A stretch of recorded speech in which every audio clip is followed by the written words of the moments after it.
Halo, selamat pagi pemirsa di Kota Medan, Riau, Palembang, dan daerah lain di Sumatera. Selama 30 menit ke depan kami akan mengabarkan informasi menarik dari wilayah Sumatera dan sekitarnya. Bersama saya Prima Alvernia, inilah kabar Sumatera.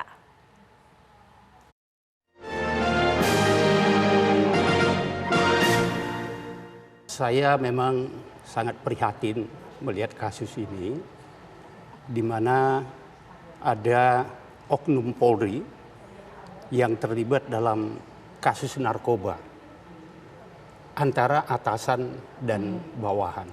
Dan herannya sekarang mereka merasa tidak bersalah, saling menyalahkan dan merasa benar sendiri. Lalu siapa yang salah? Nah, kalau kasusnya sendiri itu sudah terang benderang, itu adalah kasus tindak pidana narkotika dengan modus operandi barang bukti yang digelapkan, kemudian dijual atau mungkin saja dipakai oleh mereka. Nah, mereka tidak jujur mengakui, sehingga saya berpikir di mana ini sifat satrianya, di mana itu keperwiraannya, sementara kepolisian yang lain bertugas dengan dedikasi dan pengorbanan. Nah, kalau lihat dari kasusnya sendiri, dari awal semuanya salah, semuanya keliru. Apakah itu penyidikannya, apakah itu penyisihan barang buktinya, apakah yang katanya itu control delivery atau undercover buy, penggunaan informan, itu semuanya keliru. Saya bisa jelaskan satu persatu. Boleh nggak Bang, kalau orang nggak ada background reserse ataupun narkoba menangani kasus narkotika? Nah, itu yang saya bilang tadi. Yang berwenang itu adalah penyidik. Kapolres bukan penyidik. Kapolda tidak penyidik. Penyidik itu punya persyaratan tersendiri. Dia punya sertifikasi, punya riwayat pendidikan narkoba, dan diangkat dan diberhentikan oleh pimpinan instansi. Kalau mereka menangani kasus narkotika, itu harus penyidik. Nah, sekarang kita lihat dari kasusnya, apakah tersangka ini penyidik? Bukan. Secara prosedur dan secara teknis penyidikan itu sudah salah. Dan yang lucu lagi, kasus narkotika yang bertanggung jawab di Polda itu Direktorat Narkoba. Di Polres itu Satuan Reserse Narkoba. Lah, ini yang terlibat siapa? Dan apa niatnya? Seperti yang saya bilang tadi, tidak berwenang seorang Kapolda memerintahkan penyisihan barang bukti. Dan barang bukti itu pun yang disisihkan itu terbatas kegunaannya. Yang pertama, untuk pemeriksaan laboratorium. Yang kedua, untuk pembuktian di sidang pengadilan. Yang ketiga, untuk penelitian ilmu pengetahuan dan teknologi. Yang berikutnya dimusnahkan. Jadi kalau 5 kilogram itu tidak dibolehkan? Tidak boleh. Maksimal berapa? Disisihkan sedikit. Dan sisanya itu harus dimusnahkan semua. Makanya saya sampaikan tadi. Kalau itu ada perintah penyisihan, mau diapain? Jadi dari awal sudah keliru ya Pak ya? Dijual atau dipakai sendiri. Kemungkinannya dua itu? Pasti dua itu. Ya, saya tidak pernah bertemu, tapi saya tahu dia ini memang informan yang selalu menjual-jual informasi. Dan kalau anggota saya dulu bilang, dia ini adalah informan minta pulsa. Minta ongkos, artinya minta apa? Bayaran. Nah, saya pernah mentugaskan anggota saya untuk melakukan cross check ke dia. Ternyata hasilnya. Cara cross checknya bagaimana? Nah, itu sebenarnya menggunakan informan itu ada pelajarannya, ada pelatihannya, namanya informan handling. Jadi bukan hanya sekedar menggunakan informan, bukan hanya sekedar berkomunikasi dengan informan. Ada teknik-tekniknya.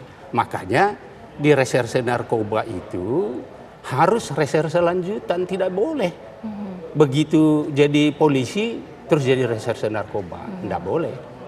Harus ada pendidikan dasar keresersean, baru kemudian ada reserse lanjutan. Ada 2 itu ya? Ada 2, baru dia akan diberikan sertifikat atau skep penyidik narkoba. Nah, salah satu pelajarannya itu informan handling ini.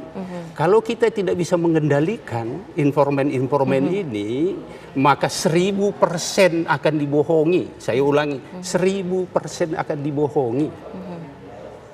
Nah, terkait dengan kasus ini, dulu saya minta laporan dari anggota saya yang saya suruh untuk counter ke dia.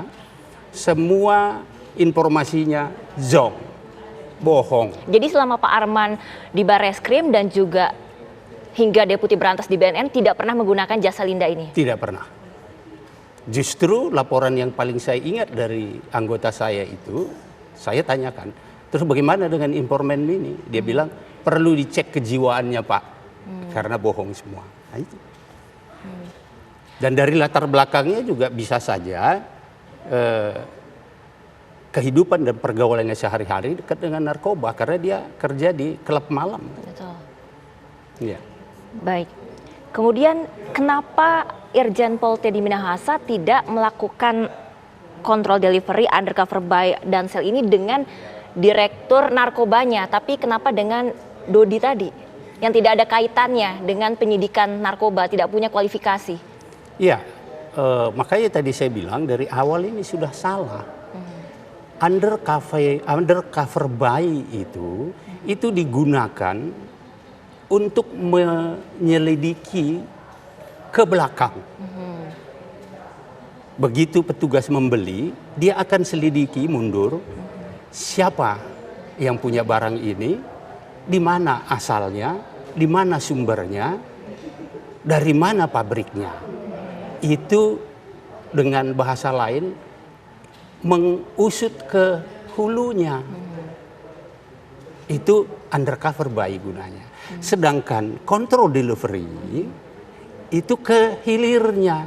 Setelah kita tangkap, kita awasi kemana dia serahkan barang ini, siapa pemesannya, di mana dijualnya, dan di mana disimpan. Makanya dibuat control delivery. Jadi dua-dua ini tidak boleh terpisah.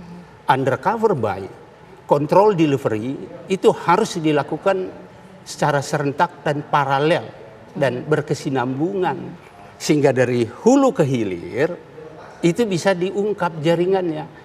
Jangan hanya di hilirnya saja itu pabriknya tetap berjalan, pemiliknya tetap eksis. Kalau misalnya hanya pabriknya saja, undercover buy-nya hanya dijalankan, maka peredaran di tengah masyarakat tidak bisa dihentikan karena masih dijual. Kalau yang Pemirsa, Kabar Sumatera akan segera kembali sesaat lagi.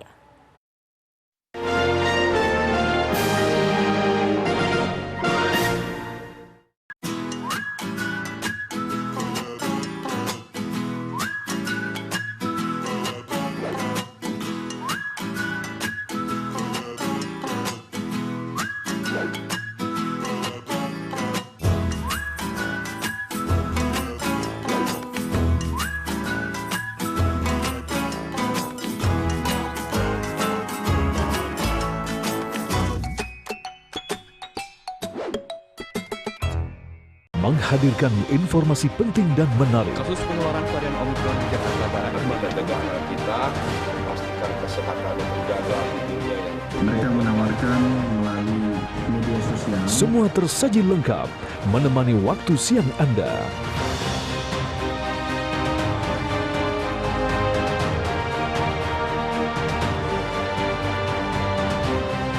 Saksikan Kabar Siang hanya di TV One. Menghadirkan tema terpilih. Sejumlah persiapan terus dilakukan jelang keberangkatan kloter pertama calon jemaah haji dari berbagai daerah.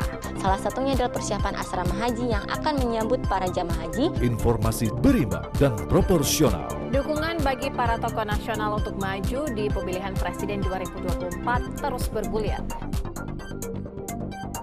Kabar Petang Pilihan live di TV One. kita menemukan perlakuan kejam dan tidak manusiawi yang kita duga sebagai perbudakan modern dan juga perdagangan manusia. Anak saya lebam-lebam, gusiknya luka, cuma bisa minum, kemudian mata juga lebam. Hukum kita juga sudah bisa menegakkan bahwa anak-anak itu bisa tetap dihukum. Telusur di TV One. Puas kamu bikin aku kesel terus? Aku salah apa lagi sih sayang? Bukan kamu mas, ini TV-nya nih berbayang terus. Aku udah beliin kamu set top box TV buat nonton siaran TV digital. Kau pasangin ya. Kalau TV kita udah digital, tinggal di-scan ulang aja. Gampang kan? Siaran TV digital itu pilihan programnya banyak, bersih gambarnya, jernih suaranya, dan canggih teknologinya. Siarannya gratis sayang, dan nggak harus pakai kuota internet. Sukseskan migrasi digital, siaran TV digital. Keren!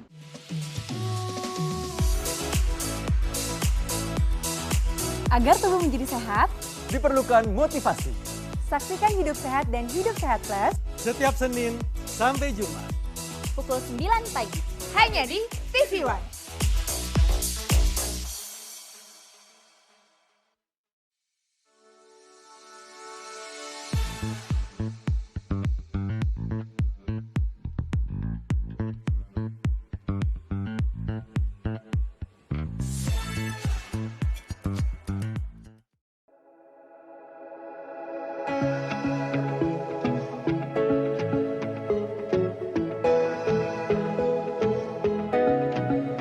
Aktual, faktual, dan lengkap adalah landasan sebuah berita menghasilkan perspektif secara tepat. Dengan dukungan teknologi terkini, hadir untuk Anda tv1news.com sebagai platform terintegrasi antara broadcast newsroom dan media digital. Akses segera tv1news.com melalui website maupun smartphone Anda berbasis Android dan iOS. tv1news.com. Laga para petinju terbaik dunia disaksikan jutaan pasang mata.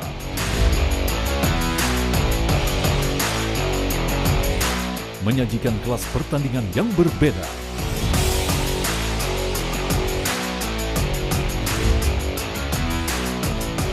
Saksikan Best World Boxing hanya di TV One. Assalamualaikum warahmatullahi wabarakatuh. Karena apapun yang dilakukan pemerintah, kalau rakyat tidak percaya, itu akan kehilangan trust. Saya percaya orang-orang yang duduk di pemerintahan tahu apa yang harus dilakukan. Peranan dari pemerintah daerah itu menjadi kunci memimpin untuk pelaksanaan penanggulangan COVID. Karena rumah sakit ini penuh, akhirnya tidak ada pilihan lain kecuali isolasi mandiri. Saksikan Catatan Demokrasi Selasa pukul 20 waktu Indonesia Barat live hanya di TV One.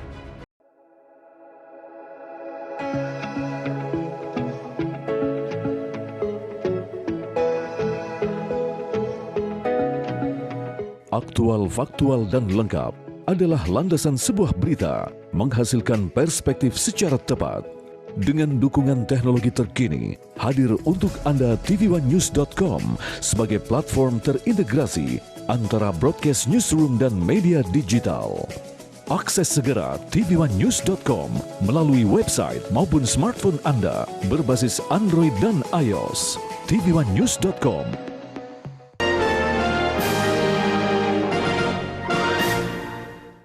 Bahwa benar terkait dengan penukaran uang hasil penjualan narkotika jenis sabu di Bank BCA Cibubur Aremdina dan di perusahaan penukaran mata uang asing dolar Asia Cibubur sebesar 300 juta rupiah ke dalam mata uang dolar Singapura menjadi sebesar 27.300 Singapura dolar tersebut telah dibenarkan oleh terdakwa Dodi Pramila Negara dan saksi Fatullah Adiputra serta terkait dengan pelaporannya juga dibenarkan oleh saksi Teddy Minahasa Putra dan terdakwa Dodi serta didukung dengan tangkapan layar atau screenshot pada handphone milik saksi Teddy Minahasa maupun terdakwa Dodi Pramila Negara yang ada dalam berkas perkara serta adanya bukti digital forensik, berita acara pemeriksaan barang bukti digital dan keterangan ahli digital forensik. Bahwa pada tanggal 29 September 2022 sekira pukul 19 WIB terdakwa Dodi Pramila Negara dihubungi oleh saksi Arif Hadi Prabowo yang menyampaikan pesan dari saksi Teddy Minahasa Putra agar terdakwa Dodi Prawiranegara datang berkunjung ke rumah saksi Teddy Minahasa Putra yang beralamat di Jalan MKV 1, Gang Sawo 188 RT 1 RW 4 Kelurahan Jagakarsa, Kecamatan Jagakarsa, Jakarta Selatan. Kemudian sekira pukul 21 WIB terdakwa Dodi Prawiranegara tiba di rumah saksi Teddy Minahasa Putra yang beralamat di Jalan MKV Gang Sawo 1188 RT 01 RW 04 Kelurahan Jagakarsa, Kecamatan Jagakarsa, Jakarta Selatan. Selanjutnya terdakwa Dodi Prawiranegara menyerahkan paper bag kecil yang di dalamnya berisi mata uang Singapura sejumlah 27.300 Singapura dolar dari hasil penjualan narkotika jenis sabu kepada saksi Teddy Minahasa Putra di ruang tamu rumah saksi Teddy Minahasa Putra, dan saat itu saksi Teddy Minahasa Putra mengatakan kepada terdakwa Dodi Prawiranegara bahwa seharusnya saksi Linda Pujiastuti alias Anita hanya mendapatkan 10% dari harga 400 juta rupiah, bukan mendapatkan 100 juta rupiah. Dalam kesempatan itu pula terdakwa Dodi Prawiranegara melaporkan kepada saksi Teddy Minahasa bahwa terkait narkotika jenis sabu seberat kurang lebih 4.000 gram tersebut masih disimpan oleh terdakwa Dodi Prawiranegara di rumah terdakwa Dodi Prawiranegara yang beralamat di Jalan Mandiri RT 005 RW 003 Depok, Jawa Barat sesuai dengan arahan dari saksi Teddy Minahasa Putra. Bahwa benar terkait dengan penyerahan uang sejumlah 27.300 Singapura dolar dari hasil penjualan narkotika jenis sabu kepada saksi Teddy Minahasa Putra tersebut dibenarkan oleh saksi Teddy Minahasa Putra maupun terdakwa Dodi Prawiranegara, saksi Arif Hadi Prabowo dan saksi Fatullah Adi Putra. Bahwa benar tanggal 5 Oktober 2022 sekira pukul 19 WIB terdakwa Dodi Prawiranegara menjemput saksi Teddy Minahasa di Bandara Ngurah Rai, Bali, dan pada saat itu terdakwa Dodi Prawiranegara melaporkan kepada saksi Teddy Minahasa bahwa narkotika jenis sabu kurang lebih seberat 2.000 gram sudah diserahkan kepada saksi Linda Pujiastuti alias Anita, dan saksi Linda Pujiastuti alias Anita setuju bahwa untuk per kilogram narkotika jenis sabu harganya yaitu 360 juta rupiah. Selanjutnya saksi Teddy Minahasa Putra mengatakan berarti 720 juta ya mas, dan terdakwa Dodi Prawiranegara menjawab siap jenderal. Lalu Teddy Minahasa menjawab ya sudah, minggu depan saja. Berdasarkan keterangan saksi-saksi, surat, petunjuk, keterangan terdakwa dan barang bukti yang diajukan di persidangan ditemukan fakta hukum bahwa terdakwa bersama-sama dengan saksi Linda Pujiastuti alias Anita, saksi Teddy Minahasa Putra, dan saksi Samsul Ma'arif menjual, menukar, atau menyerahkan narkotika golongan 1 bukan tanaman yang beratnya lebih dari 5 gram. Dengan demikian unsur mereka yang melakukan, yang menyuruh melakukan, dan yang turut serta melakukan telah terbukti secara sah dan meyakinkan menurut hukum. Tuntutan pidana. Dilanjutkan. Kami lanjutkan majelis. Majelis hakim yang kami muliakan dan tim penasihat hukum yang kami hormati. Sebelum kami sampai pada tuntutan pidana atas diri terdakwa, perkenankanlah kami mengungkapkan hal-hal yang kami jadikan pertimbangan dalam mengajukan tuntutan pidana, yaitu hal-hal yang memberatkan. Terdakwa telah menukar dan menjadi perantara dalam jual beli narkotika jenis sabu. Terdakwa merupakan anggota kepolisian Republik Indonesia dengan jabatan Kepala Polisi Resort Bukit Tinggi. Seharusnya terdakwa sebagai penegak hukum memberantas peredaran narkotika, namun terdakwa melibatkan diri dalam peredaran narkotika, sehingga tidak mencerminkan aparat penegak hukum yang baik di masyarakat. Perbuatan terdakwa telah merusak kepercayaan publik terhadap penegak hukum, khususnya Kepolisian Republik Indonesia, yang anggotanya kurang lebih 4.000 personil. 400.000 personil. Terdakwa tidak mendukung program pemerintah dalam pemberantasan peredaran narkotika. Hal yang meringankan, terdakwa mengakui dan menyesali perbuatannya. Berdasarkan uraian dimaksud, kami penuntut umum dalam perkara ini dengan memperhatikan ketentuan undang-undang yang bersangkutan menuntut supaya Majelis Hakim Pengadilan Negeri Jakarta Barat yang memeriksa dan mengadili perkara ini memutuskan: 1. Menyatakan terdakwa Dodi Prawiranegara bersama-sama dengan saksi Teddy Minahasa Putra, saksi Samsul Ma'arif, dan saksi Linda Pujiastuti alias Adita telah terbukti secara sah dan meyakinkan melakukan tindak pidana mereka yang melakukan secara tanpa hak atau melawan hukum menjadi perantara dalam jual beli, menukar atau menyerahkan narkotika golongan 1 bukan tanaman yang beratnya lebih dari 5 gram sebagaimana diatur dalam pasal 114 ayat 2 Undang-Undang Republik Indonesia Nomor 35 Tahun 2009 tentang narkotika Yunto pasal 55 ayat 1 ke 1 KUHP sesuai dakwaan pertama kami. 2. Menjatuhkan pidana terhadap terdakwa Dodi Prawiranegara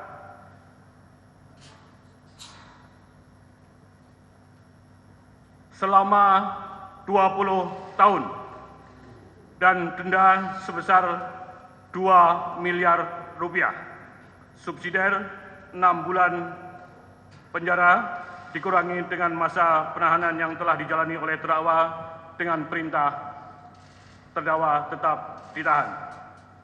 Pemirsa, kami akan segera kembali usai jeda, tetaplah bersama kami.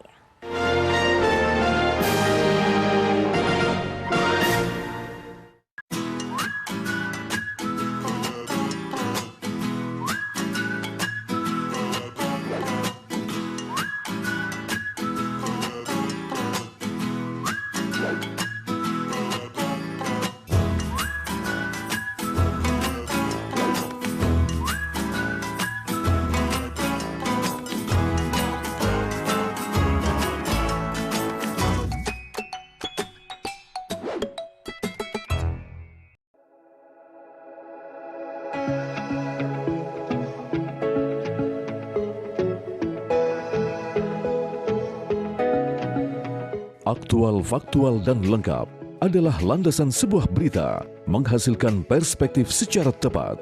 Dengan dukungan teknologi terkini, hadir untuk Anda tvOneNews.com sebagai platform terintegrasi antara broadcast newsroom dan media digital. Akses segera tvOneNews.com melalui website maupun smartphone Anda berbasis Android dan iOS.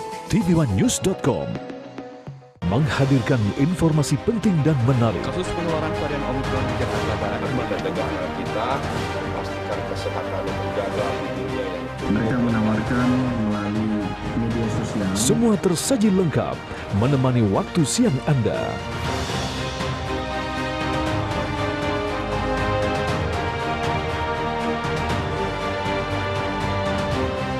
Saksikan Kabar Siang hanya di TV One.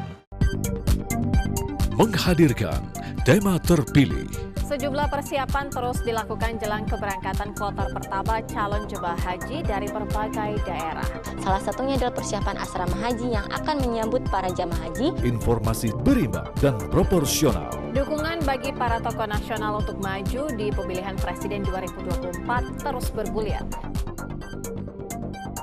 Kabar Petang Pilihan live di TV One. Assalamualaikum warahmatullahi wabarakatuh. Karena apapun yang dilakukan pemerintah, kalau rakyat tidak percaya, itu akan kehilangan trust. Saya percaya orang-orang yang duduk di pemerintahan tahu apa yang harus dilakukan. Peranan dari pemerintah daerah itu menjadi kunci memimpin untuk pelaksanaan penanggulangan COVID. Karena rumah sakit ini penuh, akhirnya tidak ada pilihan lain kecuali isolasi mandiri. Saksikan Catatan Demokrasi Selasa pukul 20 waktu Indonesia Barat live hanya di TV One. tvOneNews.com, portal web terintegrasi, aktual, cepat dan lengkap. Menyajikan berbagai informasi dengan inovasi digital terkini, berbagai kanal unggulan untuk Anda kunjungi. News, daerah, lifestyle, religi, dan kanal khusus G20. tv1news.com, aktual, cepat dan lengkap, layanan konten digital terbaik untuk Anda. Laga para petinju terbaik dunia disaksikan jutaan pasang mata.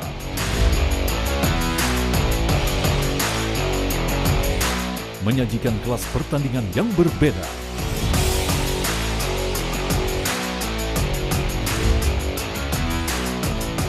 Saksikan Best World Boxing hanya di TV1. Kita menemukan perlakuan kejam dan tidak manusiawi yang kita duga sebagai perbudakan modern dan juga perdagangan manusia. Anak saya lebam-lebam, gusiknya luka, cuma bisa minum, kemudian mata juga lebam. Hukum kita juga sudah bisa menegakkan bahwa anak-anak itu bisa tetap dihukum. Telusur di TV1.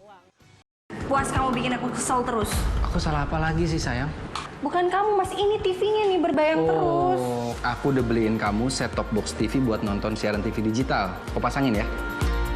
Kalau TV kita udah digital, tinggal di-scan ulang aja. Gampang kan? Siaran TV digital itu pilihan programnya banyak, versi gambarnya, jernih suaranya, dan canggih teknologinya. Siarannya gratis sayang, dan nggak harus pakai kuota internet. Sukseskan migrasi digital, siaran TV digital. Keren!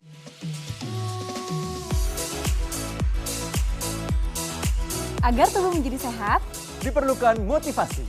saksikan Hidup Sehat dan Hidup Sehat Plus Setiap Senin sampai Jumat. Pukul 9 pagi. Hanya di TV1.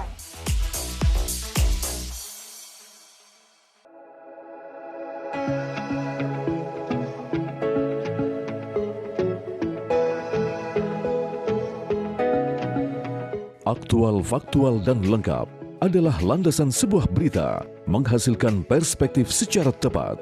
Dengan dukungan teknologi terkini, hadir untuk Anda tv1news.com sebagai platform terintegrasi antara broadcast newsroom dan media digital.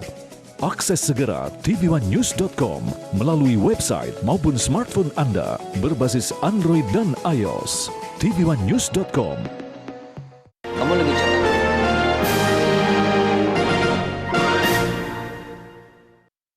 Pengrajin kolang-kaling makanan berbuka puasa mulai kebanjiran pesanan sejak sebulan terakhir memulai produksi. Pengrajin di Desa Sukajawa, Kecamatan Bumi Ratu Tuban, Kabupaten Lampung Tengah telah memproduksi sebanyak 7 ton buah kolang-kaling untuk memenuhi pasar di daerah Lampung.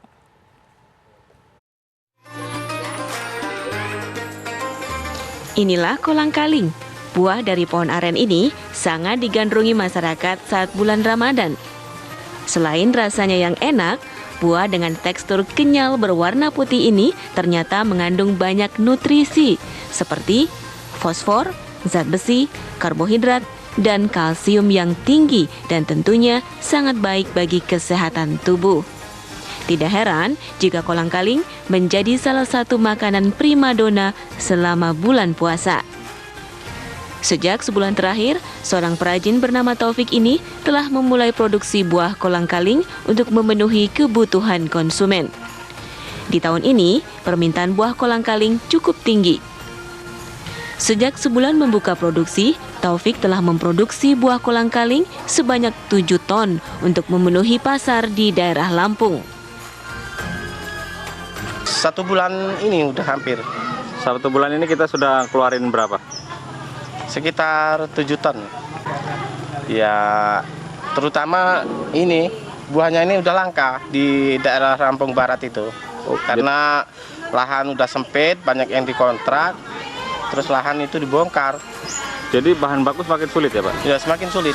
Taufik menjelaskan, kendala pengrajin kolang-kaling saat ini adalah berkurangnya bahan baku karena telah banyak alih fungsi pohon aren menjadi lahan pertanian.